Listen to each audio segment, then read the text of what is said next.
So, for our final presentation this afternoon, before we break for another cup of coffee, we're really privileged to have Geoff Baker come to speak to us. Geoff is from HBO, and there's another series of letters after HBO that I never get right. What are they? HBO? EMTB. EMTB, thank you.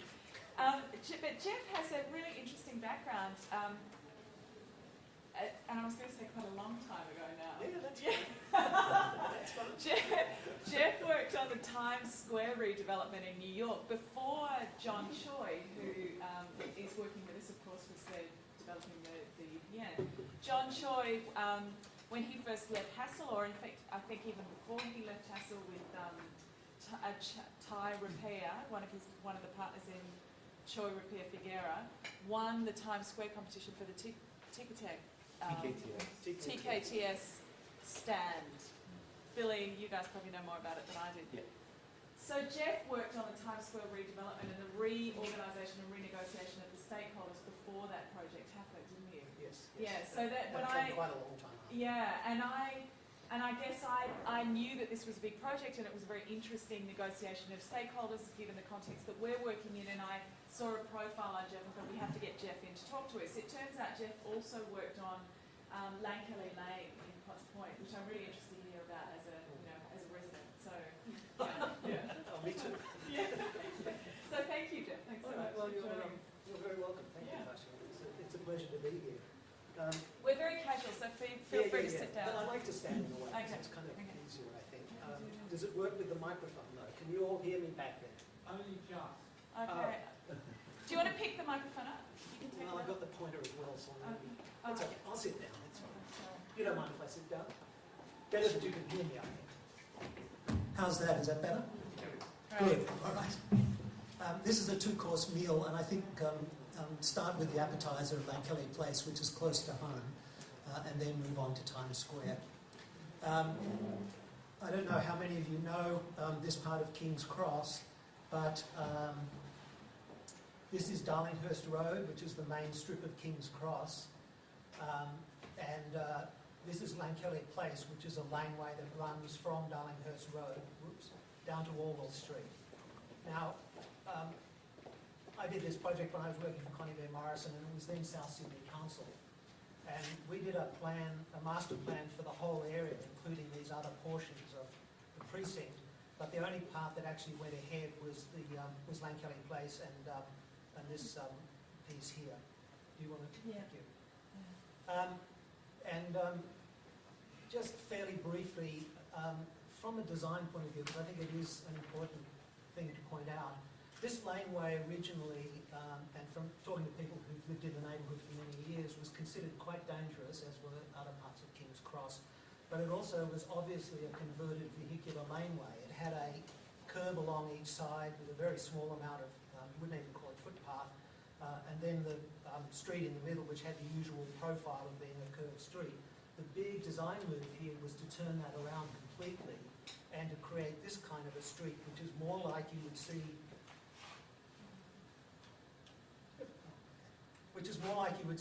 in a European village, where everything drains to the middle. And most of the money on this project actually went into redoing all of the drainage underneath the road, which you don't necessarily see, but it makes a huge difference, because what it says is that this laneway is no longer for cars. It's now for people. And service vehicles may go in there, but it's clearly being reorganised to work for pedestrians. The other part about this, which I'll show you in a moment, is the lighting up here. But the thing to notice about this is this was just not long after completed, and not very much in the way of active users along the laneway. And this is really a case of an exemplar of the old truism that if you improve the public realm, then the private realm will follow. So a city, a municipality can talk all it wants about how it wants to see an improved public realm and all the rest of it, but Times Square is a little bit different. We'll talk about that in a minute. But this is a classic case of where if you improve the public realm, then people will, with adjoining properties, will look at fixing up their properties and trying to get some benefit out of the public expenditure. Sorry, the next slide. The lighting done in this was with Peter McGregor, who some of you may know, a very good architect, who's also a lighting designer. I suppose the interesting thing about this, unfortunately, by the way, if you go up there now, a lot of this is not working properly, and the City of Sydney has not taken responsibility for this.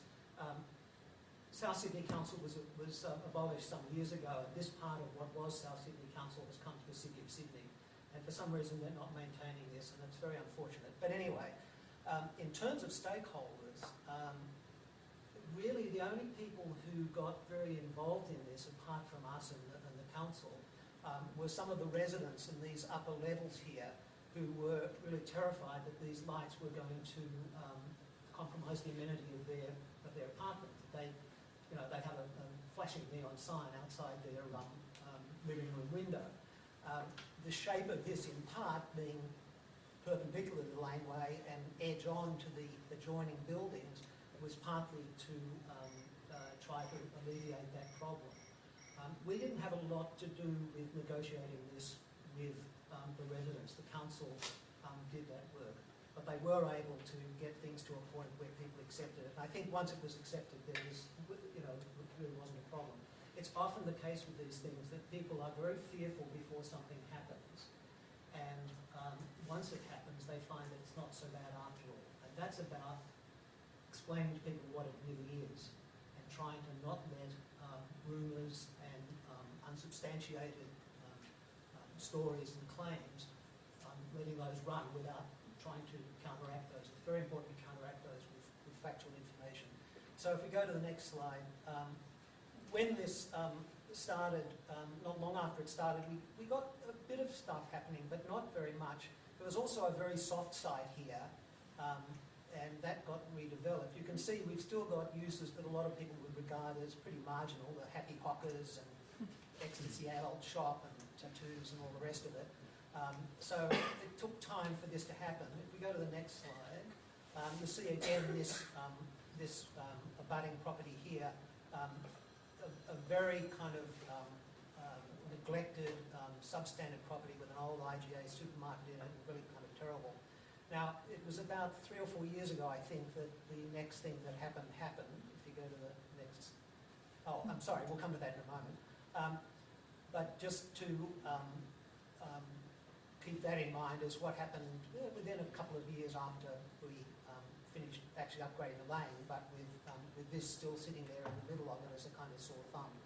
So the next slides are just current ones, and looking from Orwell Street again, as we did with the very first slide. At that end, we now have an art gallery here, across art projects. We have a coffee shop here. Hard to see, but in there is a sort of high-end hairdresser. This property is up for auction right now as a restaurant or cafe, and then there's a lot more happening up the other end. So if we go up the other end, you'll see there are more of these restaurants and coffee shops and so on open here. And if we go to the next slide, that building that I showed you, at the edge of that building that was very poor quality, I believe it's Frank Stanisic, designed a new building there which has been built, and what it does is it builds off the laneway by creating some more pedestrian space here. And it's very successful, and I think part of the reason it's successful is that the throat of Llankelly Place, when you come in from Darlinghurst Road or from Orwell Street, is still the narrow laneway. So it's you have a very clear perception that you're leaving Darlinghurst Road and the vehicular streets and coming into a laneway that is very, very different. So widening it out at the end would not be a good thing to do, but doing this at the middle, and there's a connection through to another street through here, has actually been very good for the space. If you go to the next one, there's another restaurant here, a pizza restaurant here. This is new right in front of us here. One of the ideas here too, we can probably go to the next slide and I can explain that. Creating this band down the middle creates a kind of natural extent for each property to extend out to.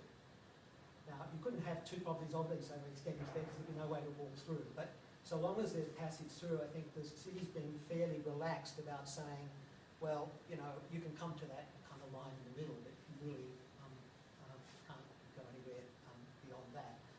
So that's it for Llankelly Place, but I think it is illustrative of the issue where if you fix up the public realm, then private development will leverage off that. And I would think that that would have some applicability in some of the things that you're thinking about in your studio. Okay, well, if we come to Times Square, this is obviously a bigger and more complex project, but quite interesting nonetheless. Just a little bit of background. Times Square has been around for as long as the grid was laid out in Manhattan, and Broadway has existed. I don't know if any of you would know, but Broadway, which is running up through here through the grid, is the old Indian Trail up the island of Manhattan, and it sits on the ridge, which is natural enough because you create the trail where it's driest, and so there's a long history associated with Times Square ever since the grid of Manhattan was laid out. This picture is probably from the 20s, and we'll look at a bit more of that in a moment, but you can see these spectacular signs go right back to the teens and 20s when, of course, electricity was available and neon became available, and all of a sudden there was this signage that was really quite spectacular, and this is in the days before and just the beginning of movies and the moving image and so on. So it was very popular stuff. But the thing about Times Square, if you want to go to the next slide, oh, and I should just, this is just to explain for those of you who don't know it, it's the square in name only. It's actually known colloquially as the bow tie. This is 42nd Street down here, and the reason it's called Times Square is because of this building. This was the original building that the New York Times was produced in, and it's a lovely story. The newspapers used to be printed in the basement of the buildings, and the subway lines all run through here, and they would collect the newspapers and distribute them early in the morning. So Times Square gets its name from this building. This is Broadway running up through here, and this is 7th Avenue running down here in the grid, 42nd Street, and the narrowest point is here at 45th. So as a space, it's not the conventional notion of what a square is, but it has become, or it has been for a long time, symbolically the main public space in New York City. Typical New York hubris, New Yorkers refer to it as the crossroads of the world. And if you'd like to do the next slide. This is a victory in Japan Day, a very famous image from the end of the Second World War.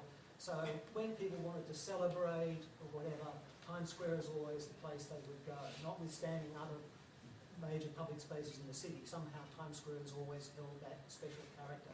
It's where the ball drops every New Year's Eve, so it's very important, in lots of ways. And if we go to the next picture, and it's also the home of the Broadway theatres, of course. And this is from one of the great Broadway musicals between the wars, but the Broadway theatres are still alive and kicking, and they were one of the main players when we come to talk about the stakeholders, which I'll do in a moment. So a lot going on in Times Square, and if we go to the next one now, Tasha. And this is an article from about 1985, I think, but what it's talking about is trying to keep the panache, is looking to the past, and the signs were always a really strong differentiator of Times Square, created a part of that uniqueness. In fact, for a long time, the zoning wouldn't allow signs anywhere else but in Times Square, so it was even institutionalised as a separate space. The camel sign, the guy is blowing smoke rings, and they were real donuts of steam that were blown out into space, and so all of that is kind of in the mix as well, if you like. Yep. I'm sorry. That's all right. Getting this sign. Sometimes it's a raised eyebrow. Caught your attention, obviously. Am I going all right for time, or should I absolutely should I speed fine. up? Okay, No. all right, you tell me if I need to. Yeah. By the 1970s and the early 1980s, Times Square had really changed a lot. Some of the Broadway theatres, like this one, were showing porno movies. There are a lot of so-called marginal uses here. and it was regarded by a lot of New Yorkers as not a good place to go, unless maybe you went there surreptitiously. And if you went to the theatre, then you had to make your way through this kind of stuff to get there. So it wasn't supportive of the theatres, and it generally gave Times Square a kind of bad name. And being symbolic of New York City, it also conveyed to a lot of people, I think, the notion that the whole city wasn't doing well. The famous Gerald Ford,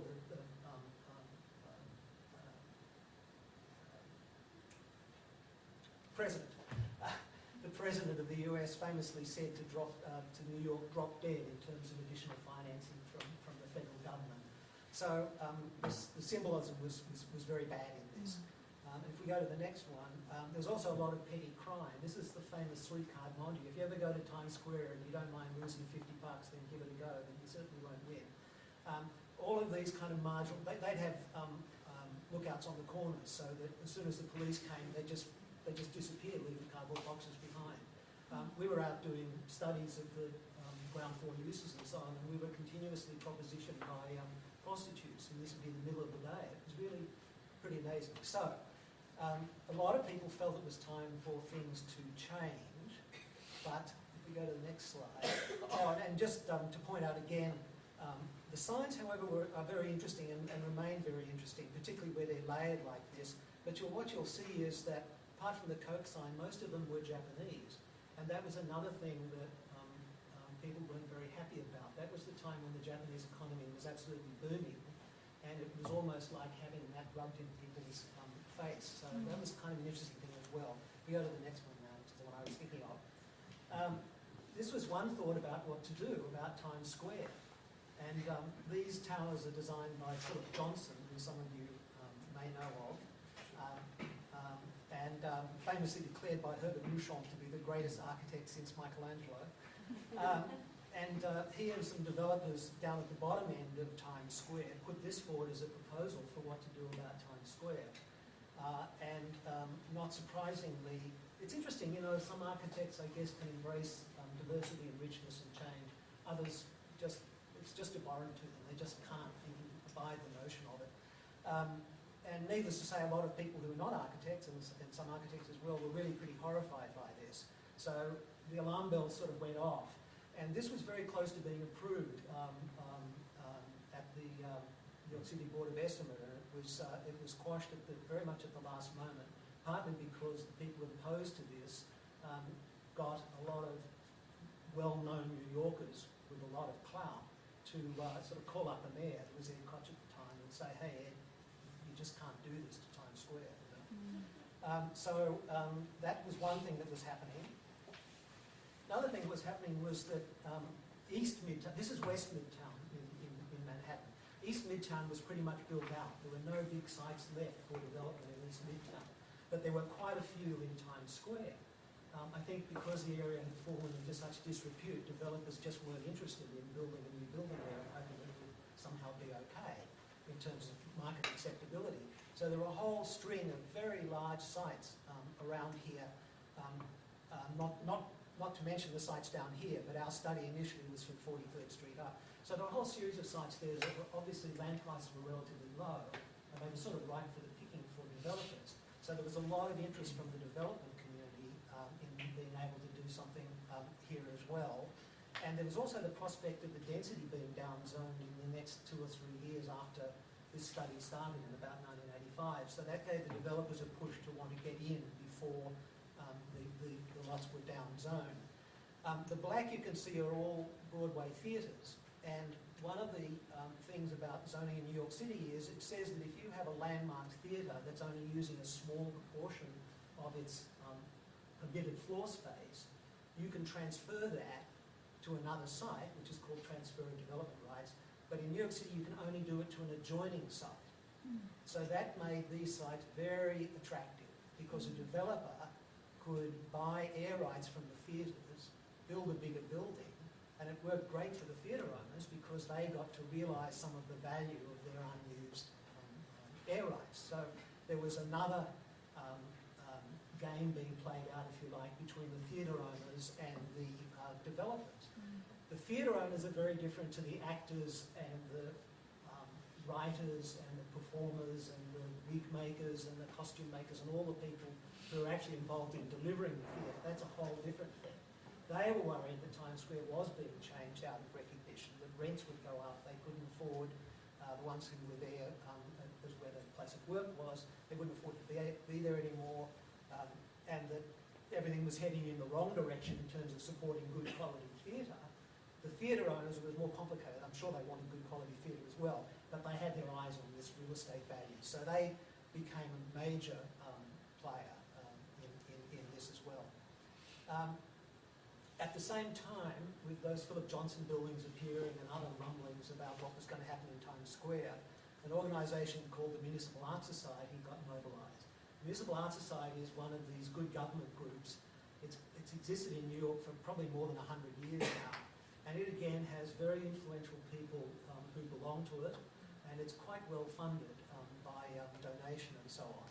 And they were equally worried about what would happen to Times Square and that it was going to lose a lot of its positive attributes and so on. So they mobilised and started their Keep Times Square Alive campaign. There were also other stakeholders. There was the local community board, and there are a couple of others I can't even remember now, but New York is full of these good government groups and so on. And they all want to have a say, and they all have to be somehow placated if you're going to move forward. So it really becomes quite difficult. So there were other departments within the Department of City Planning that I was working at the time who were also working on the entertainment district. And they were doing things like analysing ground floor uses and a whole lot of other stuff. So they had a parallel but separate study going on to the one that we were doing. And if we go to the next slide, what we did was we focused more on the visual and spatial character of the square, more than the uses or other or economic aspects. And the first thing we did was we went out and we looked at this issue of signage and building envelopes. And starting with signage, we looked at every block front through this area, and we mapped the amount of signage on it. We mapped its characteristics, the area of it, and where it was located. And here's an example. This is the Times Tower building down on the just at the bottom of Times Square. It's got the super signs, the big neon signs, but what it hasn't got is any signage on the lower levels. And if we go to the next slide, you'll see that this is a block that has signage at the lower levels, but it has no large-scale signage, no super signs. And if we go to the next block, this is a good prototype because this is doing signage at all of these scales, and it's also interesting in terms of setbacks that I'll talk about. Come to the summary of this in a moment, but what was useful, and this was done in the days before computers, so this was all, rub down lettering and cutting out bits of photographs and all the rest of it. But the two things about this, one is that this is kind of nice to look at. So when we went to present to people, it helped to create a kind of positive feeling anyway. But much more importantly, it showed people some things about the space that they thought they knew so well that they hadn't realised. A lot of people just hadn't focused on the signage, and they hadn't realised that the images the last couple of slides showed that this was some buildings were not, and block fronts were not carrying forward the character of Times Square in terms of its signage and lighting that others were. So it's one way of dealing with stakeholders. We really did our homework. We studied this very carefully so that we had quantified data as well as qualified, more notional information and point of view about this. And we were able to go and make these presentations, and people could see where we were coming from, even to the developers. Now, they still said, oh, we couldn't possibly have that kind of signage on our building, because if we had that on our building, a brand new building, we'd never be able to rent it. Nevertheless, they were able to see, they couldn't really disagree with this. They could not like the consequences, but they couldn't really disagree with it. Now, if we go on to the next image. And so what came out of that was the 3 scales of signage, and that was a useful thing, I think, for people to understand, and for, as I said, different stakeholders to see. If we go to the next image, what goes hand in hand with the signs is the shaping of the building envelope. And you can see here one of the old buildings that hadn't been redeveloped, and how the rooftop allows signs that are angled and three-dimensional and generally more interesting.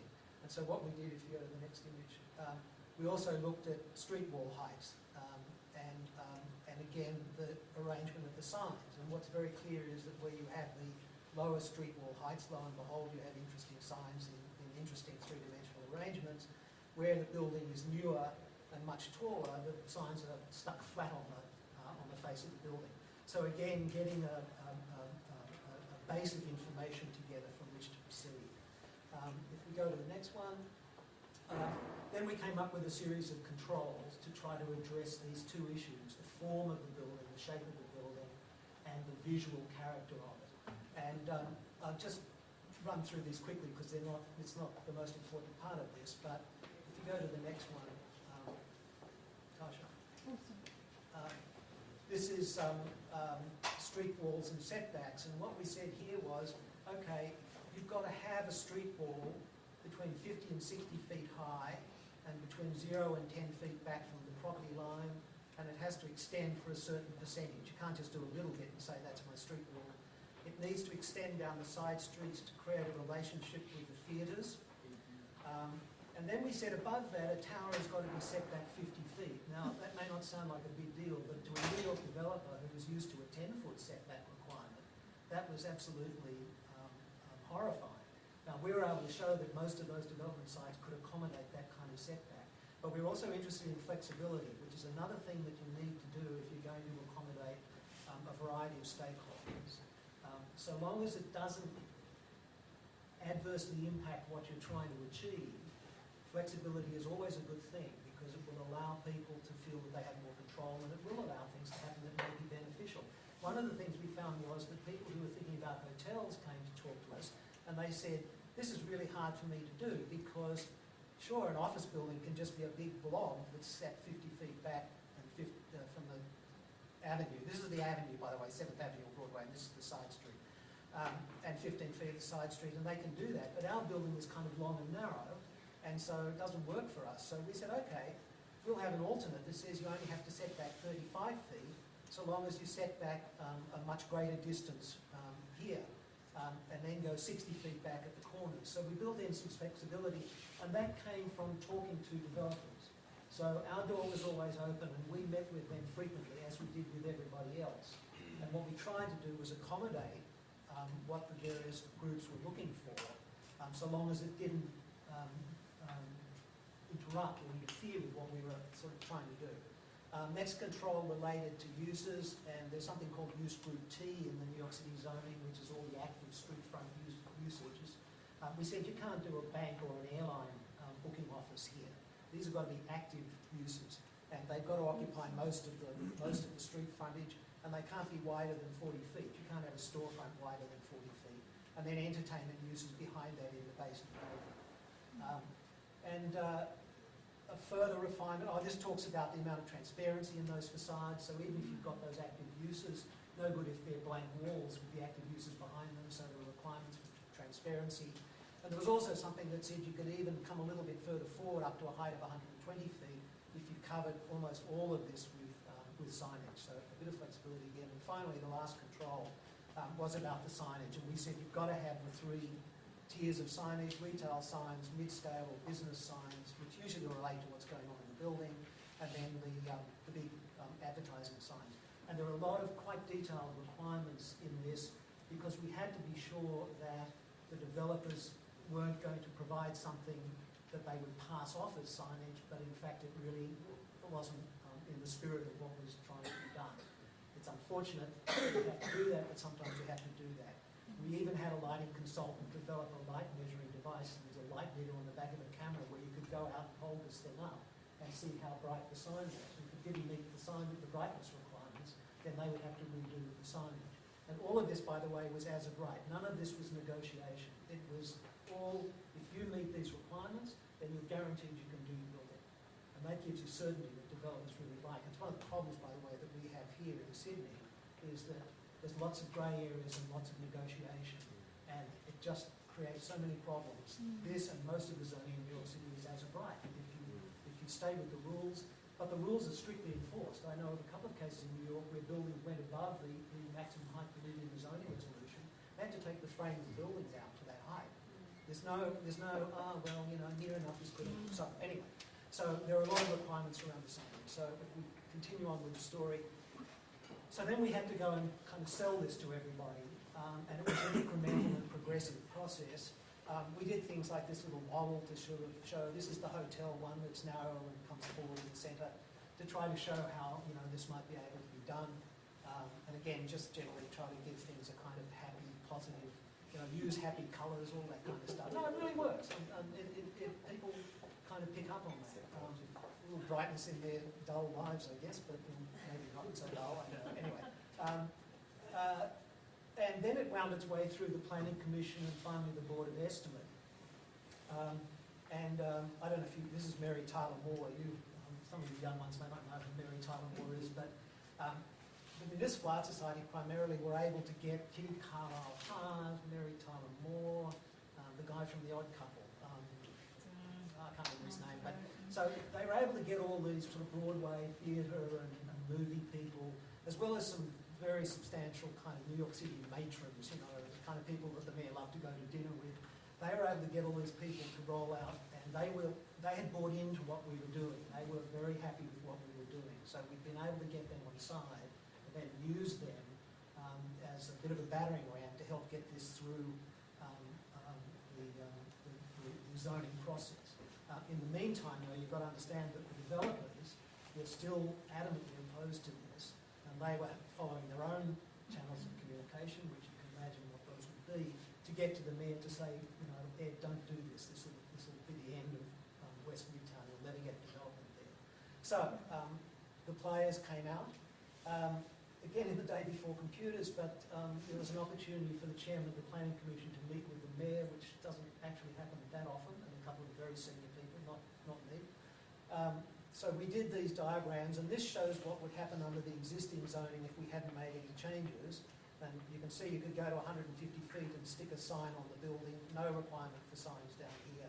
Same thing here. And if you go to the next one, you can see what happens when you do this 50-foot setback. You open up the sky a lot more, but much more importantly, you give the opportunity for much more interesting and varied signage to occur. And the story that came back to me about this was that they showed this to the mayor, and he just looked at them both, and he said, "That's the one you want, right?" Which was the right one. And he said, I've got it, I understand it. So again, it kind of shows you the importance of having the right tool, or the right piece of information, the right display to convince people. And to do that, you've got to think really carefully about who your audience is and what you're trying to get out of them. And then give it sort of your best shot. Yeah. I think we're just about there. I think that's such an interesting point for what you guys are doing. You know, that's where the real contribution that we can make to this whole messy process that's going on down here around us is we can start to produce drawings that just allow people to see things differently, and it is such an incredibly important contribution. And they need to be clear and simple. You know, usually the decision makers are very busy people with a lot going on. They've got a whole lot of stuff they're juggling around in their head. If it's clear and simple, and it's backed up by the analysis. You know, we did a limited competition recently, and we didn't win. The winners had done a very, very good and thorough analysis phase before they actually created their architecture, and just shows that you can forget lessons. But it was very clear the value of that. What's happened since then is, you'll see in the next few slides, but you can see this one is from, 1996, so this is 10 years later. And here's a guy, a design critic in the New York Times, saying that the most interesting public art in New York City at that time was actually the displays in Times Square. Because, as you'll see in a minute, people really got into this. We went from the situation in 1985, 1986, where the development community didn't want this. A lot of the other people, a lot of the good government groups and the theatre people also said, "Oh, you're just playing around with the signs and the setbacks of the buildings. You're not really, this is just all kind of appearance, and it's kind of superficial stuff." It isn't. it's part of the essence of this place. It's not all of it. The uses are terribly important. The economics of it are terribly important, all the rest of it. But as urban designers and architects, this is the part that we can contribute to. It's not useful to imagine that you can solve every aspect of every problem. You focus on the things that you're equipped to do and that you can do well. But anyway, that all went very well. Now, this is down at 42nd Street. Just a technicality, we didn't deal with 42nd Street at the time, which is where you saw those Philip Johnson buildings, because that was negotiated with the developers. But subsequently, other people responsible for 42nd Street took what we did and just basically applied it to 42nd Street. So here's what we've ended up with. This is the old Times building that I mentioned before. We're looking at the north side of that now, and new buildings here. Show the next slide. Compare that to this. It's pretty unbelievable, actually. And if we go back to that slide just for a moment. If you go back the other one. Yeah, another one. Yeah. Some of this is still looking a bit like an office building that's had some signage grafted onto it, but it's certainly a hell of a lot better than what Philip Johnson was trying to do. So just the last couple of slides, just to show you, these were taken in about 2004. This has been an ongoing and growing thing. There are more signs now on the Times Tower, even right up the top here, than there ever have been before. And we take a look at this one, I think it's the next slide. We even have steam has come back to Times Square. I have so many photographs of these signs. It just, there are signs with half a car that just been literally a car been cut in half and stuck on a billboard. There's a lot more ingenuity and innovation happening. Another one. This building is interesting. This is a hotel right in the middle of the bow tie. It had always had a sign here. And we went to them early in this process and said, look, you've got these blank concrete walls here. Why don't you put signs on? These signs also generate a lot of money, by the way. The most visible ones, even back then, were generating more than $1 million a year in rent. So there's money to be had here. But the view of a lot of these property owners, either existing or developers who are looking to build, was it's not worth it. That bit of money I get isn't worth it because I'll never get people to come and stay in my hotel, or I'll never get tenants to rent my building because they'll find this stuff somehow too much to deal with. Very hard to understand because you go down to Times Square and it's full of people taking pictures of all the signs and the lights and stuff. So that's a really good outcome to have someone retrofit. And the zoning didn't apply to existing buildings. They've totally done that off their own bat, wanting to get on board. This is a block. This is the one that there was an aerial view of earlier. There's the new building, which at night, it's 50 feet back, as I said. Sorry about the imperial rather than metric, but completely covered with signage. And again, really well done. This building actually is the headquarters of Bertelsmann, who are one of the two biggest entertainment owners of entertainment corporations in the world. An ideal tenant or owner to come to Times Square because they're in that business. And just another example, and this stuff just becomes very dynamic and very exciting. And again, you can see the new building is again a hotel, but it's stuck fairly well back, and that's the blank part of the building on which signs go up to heights way above what we said they were required to do. So that's Times Square. Amazing. Thank you. Thanks so much.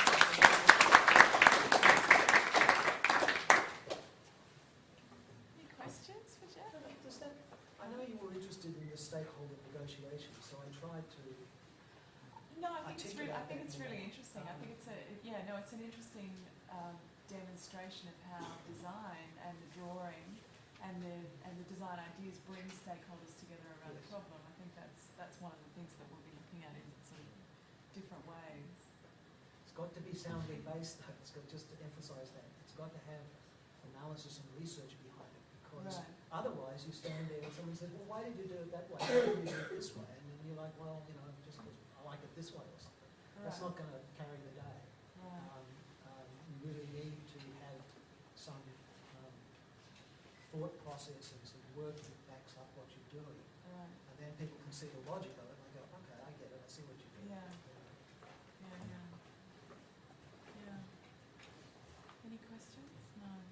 looks like everyone needs a coffee. I think you're probably right.